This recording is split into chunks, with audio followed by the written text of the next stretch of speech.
Hi hello welcome to our channel. Jaganmohan Reddy గారిని ఇంత త్వరగా జనంలోకి రప్పించింది మాత్రం నిస్సందేహంగా కూటమి ప్రభుత్వమే. చంద్రబాబు నాయుడు గారు పైకి కక్ష సాధింపులేమీ ఉండవు, ప్రజలే మాకు ముఖ్యమని చెబుతూ లోపల చేయాల్సిందంతా చేస్తా ఉన్నారు. ఎక్కడ కొలతలు, ఉదాహరణకి ఒక ప్రభుత్వం ఇచ్చినటువంటి స్థలంలో ఇల్లు కట్టుకునే వాళ్ళైనా ప్రభుత్వం కొన్ని నియమ నిబంధనలు పెడుతుంది. కానీ వీళ్ళకి అనుకూలంగా కొంచెము ఆ ఇచ్చినటువంటి నియమ నిబంధనల్ని క్రాస్ అయ్యి కొంచెం మెరుగ్గా కట్టుకునే వాళ్ళు చాలా మంది ఉన్నారు. అది కూడా రూల్స్ ను అతిక్రమించిన కిందే వస్తుంది. రూల్స్ ను అతిక్రమించారు అని చెప్పేసి పార్టీ కార్యాలయాలను ధ్వంసం చేయటం, అదేవిధంగా నేతలకు చెందినటువంటి బిల్డింగుల మీదకి ఎకాఎకిన ఎమ్మెల్యేల సారథ్యంలోనే ఎమ్మెల్యేలు సైగలు చేస్తూ గుంపులను తీసుకెళ్లి దాడులు చేయటం. అసలు ఈ భారతదేశ చరిత్రలో ఒక ఆంధ్రప్రదేశే కాదు, భారతదేశ చరిత్రలో అధికార మార్పిడి సందర్భంగా ఇంతటి రక్తపాతం ఎప్పుడు జరగల, ఇన్ని రకాలైనటువంటి దాడులు ఎప్పుడు జరగదు. 1,32,00,000 మంది ఓట్లు తమకు వ్యతిరేకంగా ఓట్లు వేశారే, ఈ ప్రజలందరి మీద దాడులు చేయాలంటే చేయగలరా? అందుకే జగన్మోహన్ రెడ్డి గారు అన్నారు, మనం ఎక్కడో ఒక చోట ఫుల్ స్టాప్ పెట్టాలి అని. ఫుల్ స్టాప్ పెట్టాలి అంటే తెలుగుదేశం పార్టీకి చెందినటువంటి వాళ్ళు మా పార్టీ కార్యాలయం మీద దాడులు చేసినప్పుడు మీకు తెలియదా అంటూ కౌంటర్ ఇస్తా ఉన్నారు. ఆ కౌంటర్ కి కమ్యూనిస్టులు తోడవుతా ఉన్నారు. కమ్యూనిస్టులు చిత్ర విచిత్రంగా మాట్లాడుతున్నారు. సిపిఐ నారాయణ కావచ్చు, రామకృష్ణ కావచ్చు, సిపిఎం లో కొంచెం గౌరవనీయంగా ఉంటాడు అనుకునే గఫూర్ గారు కూడా, ఆయన కూడా చిత్ర విచిత్రంగా మాట్లాడుతా ఉన్నారు. వీళ్ళు ఏమంటారంటే, ఆ రోజున తెలుగుదేశం పార్టీ ఆఫీసు మీదకు దాడికి వెళ్ళేటప్పుడు తెలియదా అన్నారు. ఓకే, దాడికి వెళ్ళటం తప్పే. దాడికి ఒక రాజకీయ పార్టీ ప్రధాన కార్యాలయం మీదకి దాడికి వెళ్ళటాన్ని ఏ ప్రజాస్వామ్యవాది కూడా అంగీకరించడు, ప్రతి ఒక్కడు కూడా ఖండిస్తాడు. కానీ దానికి ముందేం జరిగింది? అప్పటి ముఖ్యమంత్రి, ఇప్పటి విపక్ష నాయకుడైనటువంటి జగన్మోహన్ రెడ్డి గారిని ఏమన్నారు? లం కొడక అంటే బోషడికే అనే మాట అనటమే కాకుండా, నేను డిక్షనరీలు సెర్చ్ చేశాను, ఈ డిక్షనరీలో బోషడికే అంటే అర్థం ఇది అని రఘురామ కృష్ణరాజు లాంటి పైత్యం ఎక్కువ ఉన్న వాళ్ళు ప్రజలకు అర్థమయ్యేటట్టుగా చెప్పారు. మరి చెప్పినప్పుడు ఆ నాయకుడిని తమ గుండెల్లో పెట్టుకొని చూసుకునేటటువంటి అభిమానులకు ఆగ్రహం వస్తుందా రాదా? ఆగ్రహం వచ్చి తీరుతుంది.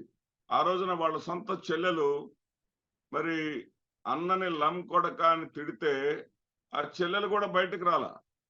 అంటే రాజకీయ స్వార్థం అనేది, ఒక జగన్మోహన్ రెడ్డి గారిని టార్గెట్ చేస్తే చాలు, ఇక మన ఇష్టారాజ్యంగా ఈ రాష్ట్రంలో ఏలుకోవచ్చు అని చెప్పేసి జగన్మోహన్ రెడ్డి గారికి వ్యతిరేకంగా ప్రత్యక్షంగా జట్టు కట్టినటువంటి టీడీపీ, జనసేన, బీజేపీలే కాకుండా కాంగ్రెస్, కమ్యూనిస్టులు కూడా ఉన్నారనటం కోసం నేను చెప్తున్నా. ఆ రోజు నోరెత్తనటువంటి షర్మిలమ్మ గారు ఈ మధ్య ఏదో వాళ్ళ అమ్మగారిని కూడా, తన చీర గురించి వాళ్ళ అమ్మగారిని కూడా తిట్టారన్నట్టుగా వైసీపీ నేతల మీద ఎదురుదాడి చేస్తా ఉన్నారు. ముఖ్యంగా వాళ్ళ అన్నగారి మీద ఎదురుదాడి చేస్తా ఉన్నారు. అంటే ఆమె కాంగ్రెస్ కూడా జగన్ గారికి వ్యతిరేకం.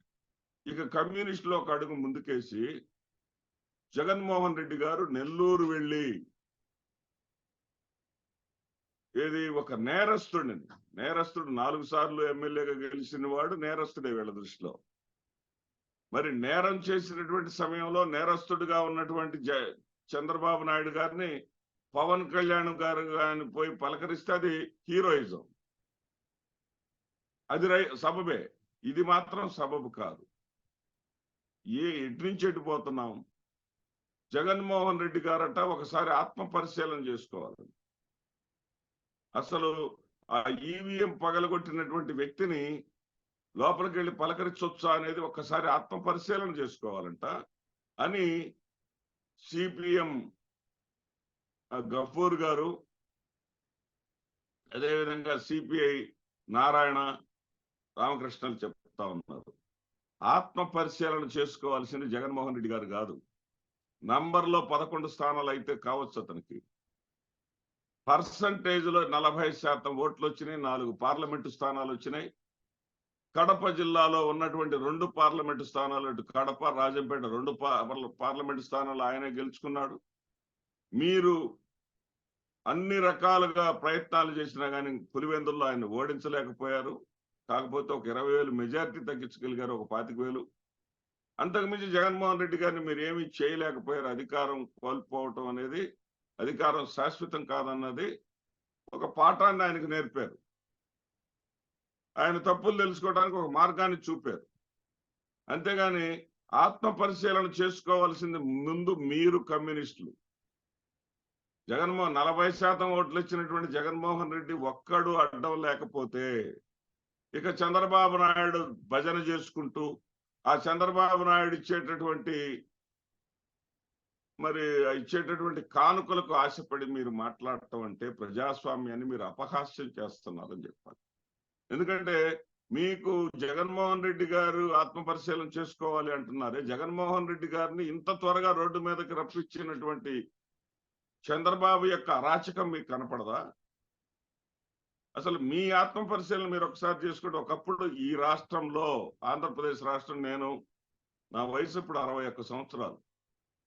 గతం నుంచి రాజకీయాలు, నాకు ఊహ వచ్చినప్పటి నుంచి రాజకీయాలు చూస్తా ఉన్నా. ఒకప్పుడు ప్రభుత్వాన్ని ఏర్పరిచే స్థాయికి మీరు వచ్చారు. కాంగ్రెస్ కు ఒక సవాలు విసిరారు. ఆ తర్వాత ప్రధాన ప్రతిపక్షంగా చాలా కాలం కొనసాగారు. అలాంటి మీరు ఈ రోజున సిపిఐ నారాయణ రామకృష్ణ గారుల నేతృత్వంలో ఉన్నటువంటి సిపిఐకి వచ్చిన ఓట్లు ఎన్నండి? 0.04% ఓట్లు ఆంధ్రప్రదేశ్ రాష్ట్రంలో. ఒకప్పుడు అధికార పీఠానికి ఒక మెట్టు దూరం వరకు వచ్చి ఆగిపోయిన మీరు, ఆ రోజు విలువల కోసం ఒక్క స్థానం తగ్గినా సరే అధికారాన్ని చేపట్టమని చెప్పేసి మీరు భీష్మించుకున్న మీరు, ప్రధాన ప్రతిపక్షంగా 2 దశాబ్దాల పాటు ఈ రాష్ట్రంలో బాధ్యతలు నిర్వహించిన మీరు 0.04% వచ్చారు. సరే, మీలో నుంచి చీలిపోయినటువంటి సిపిఎం, ఆ సిపిఎం 0.13%. అంటే మీ ఇద్దరు ఓట్లు కూడా కలిపినా కానీ నోటాకు వచ్చిన ఓట్లలో సగం లేవే. మీరు జగన్మోహన్ రెడ్డి గారి ఆత్మ పరిశీలన చేసుకోవాలంటారా? ఈ ఆత్మ పరిశీలన చేసుకోవాలనేటటువంటి మీరు ఆ రోజున జగన్మోహన్ రెడ్డి గారిని లం కొడక అని తిట్టిన రోజున, పట్టాభి అనేటటువంటి తెలుగుదేశం పార్టీ అధికార ప్రతినిధి తిట్టిన రోజున, చంద్రబాబు నాయుడు దేశంలోనే సీనియర్ అని చెప్పుకుంటాడే చంద్రబాబు నాయుడు, ఆ చంద్రబాబు నాయుడు గారు పట్టాభి ఇది తప్పు అని చెప్పి ఉండాల్సింది. పట్టాభి, నువ్వు మాట్లాడింది తప్పు, బహిరంగ క్షమాపణ చెప్పు. ఒక రాష్ట్ర ముఖ్యమంత్రిని పట్టుకొని ఆ విధంగా బోషడికి అనేటటువంటి పదజాలం చాలా చాలా ఘోరం, తప్పు అని చెప్పి చెప్పకపోగా ఆ యొక్క పట్టాభిని ప్రోత్సహించి నీ చుట్టూ ఉన్నటువంటి వంది మాగదుల చేత ఇంకాస్త ముఖ్యమంత్రిని గేలి చేపిస్తే జరిగినటువంటి కాన్సిక్వెన్సెస్ లో భాగమే నీ పార్టీ కార్యాలయం మీద దాడిని ఎవరు కూడా అంగీకరించరు. ఖండించాల్సిందే ప్రతి ఒక్కరు. నేను కూడా ఒక ప్రజాస్వామ్యవాదిగా తెలుగుదేశం పార్టీ కార్యాలయం మీద ఆ రోజు దాడి చేసినటువంటి దాన్ని పూర్తిగా ఖండిస్తున్నా. అప్పుడు ఖండించాను అనేక టీవీ డిబేట్స్ లో, ఇప్పుడు కూడా ఖండిస్తున్నా. కానీ దానికి మూలం ఏంటి? ఒక ముఖ్యమంత్రిని పెట్టుకొని పోషడికి అనేటటువంటి పదజాలాన్ని ఉపయోగించవచ్చా, పదాన్ని వాడవచ్చా, ఆ పదాన్ని వాడటం తప్పు అని దేశంలో సీనియర్ అయినటువంటి చంద్రబాబు నాయుడు చెప్పకపోవటం ఏంటి? చంద్రబాబు నాయుడుతో అంటగాగేటటువంటి ఈ కమ్యూనిస్టులు ఈ కమ్మయిస్టులు, అదేవిధంగా కాంగ్రెస్ పార్టీ వాళ్ళు ఇది తప్పు అని చంద్రబాబు నాయుడుకు సూచనలు చేయకపోవటం ఏంటి? ఇది తప్పు కాదా? దాని మీద పర్యవసానాలు డెవలప్ అవటం అనేది నిజం కాదా? పిన్నెల్లి రామకృష్ణారెడ్డి గారి ఉదంతమే తీసుకోండి. అసలు పిన్నెల్లి రామకృష్ణారెడ్డి గారు ఆ పోలింగ్ బూత్ లోకి ఎందుకు వెళ్ళవలసి వచ్చింది? రిగ్గింగ్ జరుగుతుంటే కాదా? బడుగు బలహీన వర్గాల వాళ్ళని, ఎస్సీలను అసలు లోపలికి అడుగే పెట్టనీయకపోతే కదా జరిగింది. మరి అంతకుముందు జరిగినటువంటి సంఘటన గురించి ఎవరు కూడా ఆలోచన చేయరా? మరి ఆయనకి బెయిల్ అనేది 2019 ఎన్నికల్లో కూడా ఇదే విధంగా మధుసూదన్ గుప్తా అని ఆయన అనంతపురం జిల్లా గుత్తి నియోజకవర్గంలో ఇదే విధంగా తనకు వ్యతిరేకంగా రిగ్గింగ్ జరిగిందని చెప్పేసి ఈవీఎంను పగలగొట్టాడు. అతను 48 గంటల్లో బెయిల్ వచ్చింది. అదే విధంగా ఇక్కడ రామకృష్ణారెడ్డి గారికి కూడా 48 గంటల్లోనే బెయిల్ వచ్చింది. మరి ఆ బెయిల్ వచ్చినప్పటికీ కూడా రామకృష్ణారెడ్డి గారి మీద కక్ష సాధింపుతోటి మీరు కనీసం ఎదురెదురుగా కూడా తారసపడనటువంటి చంద్రబాబు నాయుడు గారి సామాజిక వర్గానికి చెందినటువంటి ఒక సిఐ చేత తన మీద దాడి చేసినట్లుగా, అది 13వ తారీఖు దాడి చేశారంట, లేదా 14వ తారీఖు దాడి చేశారంట, 23వ తారీఖు ఈయన కట్టుకొని ఫోటో పోజ్ ఇచ్చి ఇదిగో ఈ దెబ్బ అని చెప్పి చూపిస్తాడు. అంటే 13వ తారీఖు నాడు మాజీ ఎమ్మెల్యే గారు దాడి చేస్తే 23వ తారీఖు తలకు కట్టొచ్చిందంట. ఎంత చిత్రం, ఎంత విచిత్రం, ఎంత అసత్యం, ఎంత అబద్ధం. కారంపూడిలో ఎవరిని అడిగినా చెబుతారు. అసలు ఎమ్మెల్యే గారు అతన్ని సిఐని కలవటమే జరగలేదు, సిఐ ఎమ్మెల్యేని కలవటం కానీ ఎమ్మెల్యే సిఐని కలవటం కానీ జరగలేదు. ఎందువల్ల జరిగింది ఇదంతా అంటే అక్కడ ఉన్నటువంటి తెలుగుదేశం పార్టీకి అనుకూలంగా పనిచేయాలనేటువంటి ఆలోచన ఉండటం, మరి ఆ తెలుగుదేశంకి అనుకూలంగా పనిచేస్తూ ఉండటం, మనం ఏదైనా చేసి అధికారంలోకి రాకపోతున్నామని చెప్పేసి తెలుగుదేశం వాళ్ళు చెప్పటం, ఎన్నికల కమిషన్ తెలుగుదేశం పార్టీకి అనుకూలంగా పనిచేయటం వల్ల ఈ పిన్నెల్లి రామకృష్ణారెడ్డి గారి మీద 23వ తారీఖున కేసుని ఆమోదించి కేసుని తీసుకోవటం వల్ల ఆయన జైల్లో ఉండాల్సి వస్తుంది. అటువంటి వ్యక్తికి అతను వెళ్ళి మోరల్ సపోర్ట్ ఉండటం ఎలా తప్పు అవుతుంది?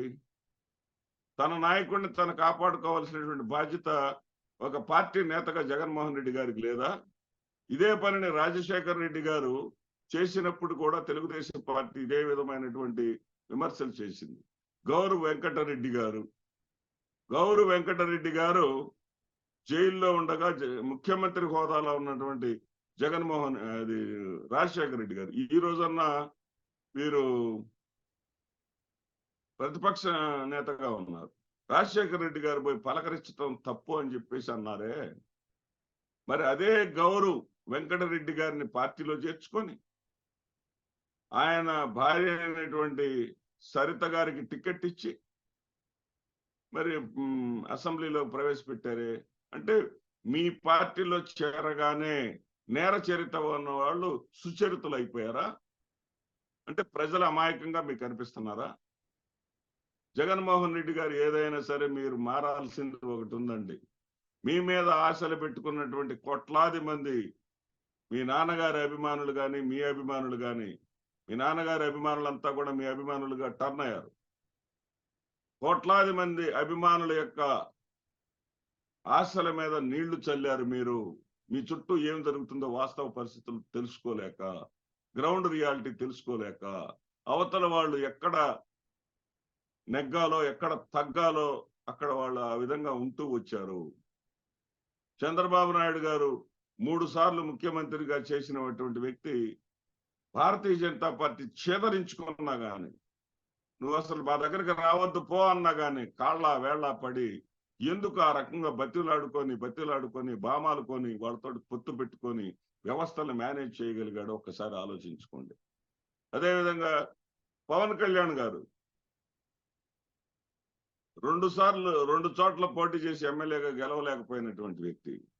అదేవిధంగా తన ఒంటరిగా బలాన్ని చూసుకుందామని చెప్పేసి మొత్తం తెలుగుదేశం పార్టీకి వ్యతిరేకంగా కూటమి గట్టి కమ్యూనిస్టులని చిన్న చితక పార్టీని కూటమి కట్టుకొని పోటీ చేసి కనీసం ఒక్క ఎమ్మెల్యే సీటు, అది కూడా 800 ఓట్లతోటి గెలిచినటువంటి వ్యక్తి, తాను పోటీ చేసిన 2 చోట్ల ఓడిపోయినటువంటి వ్యక్తి. తనకు లెక్క ఉందని, దానికి తిక్క ఉందని చెప్పినటువంటి వ్యక్తి లెక్క సరి చేస్తూ ఉప ముఖ్యమంత్రి కాగలిగాడు అంటే రాజకీయంలో కొంత చాణక్యం అవసరం. అంతా నేను నేను అనేటటువంటి ఆలోచన పక్కన పెట్టండి. జగన్మోహన్ రెడ్డి గారు మీకు అదేవిధంగా ప్రజలకు మధ్య పార్టీని అనుసంధానం చేసేటటువంటి నాయకులు ఉంటారు, కార్యకర్తలు ఉంటారు, నమ్మకస్తులు ఉంటారు, నిన్ను ఆరాధించే వాళ్ళు ఉంటారు, నిన్ను ప్రేమించే వాళ్ళు ఉంటారు, నిన్ను అభిమానించే వాళ్ళు ఉంటారు. వాళ్ళు ఎవరినో గుర్తించండి. వాళ్ళందరినీ దగ్గరకు తీసుకోండి. ఎవరిని మీరు దూరం చేసుకున్నారో వాళ్ళందరినీ దగ్గరకు చేర్చుకోండి. ఈ రోజున అతి వేగంగా మీరు బయటకు వచ్చి ఈ యొక్క సంక్షేమ పథకాలకి ఎక్కడ చంద్రగ్రహణం పట్టిద్దోనని, ఆ చంద్రగ్రహణం పట్టనీయకుండా, చంద్రగ్రహణం పట్టిందంటే సంక్షేమ కార్యక్రమాలు ఆపేయాలంటే ప్రజల పక్షాన మేము ఉంటామని పోరాటం ఏ విధంగా చేస్తున్నారో అదేవిధంగా మీ అందరినీ నేను కలుపుకొని పోకుండా తప్పు చేశాను. నేరుగా నేను ప్రజలతోటి కనెక్ట్ అయితే చాలనుకున్నాను. మీ అందరూ ఇన్వాల్వ్మెంట్ లేకపోకుండా పోయేసరికి మొన్న జరిగినటువంటి ఎన్నికల్లో సైన్యం లేకుండా యుద్ధం చేసిన వాడిని అయ్యాను. ఆ సైన్యం అయినటువంటి మీ అందరూ కూడా మీ అందరి సహాయ సహకారాలు నాకు కావాలి. నేను తగ్గి మీ దగ్గరికి వస్తాను అనేటటువంటి సంకేతాన్ని మీరు ఇవ్వండి. ఇప్పుడు మీ ఇంటి దగ్గర రోజు 100 మందికి అపాయింట్మెంట్స్ ఇస్తున్నారు, సంతోషం. మీరు అపాయింట్మెంట్స్ ఇవ్వటమే కాదు, మీరు కూడా జనంలోకి తరచూ రండి. ఖచ్చితంగా విజయం మీ ముంగిట చేరుతుంది. మరలా ఆంధ్రప్రదేశ్ రాష్ట్రానికి మంచి భవిష్యత్తు వస్తుంది. నమస్తే.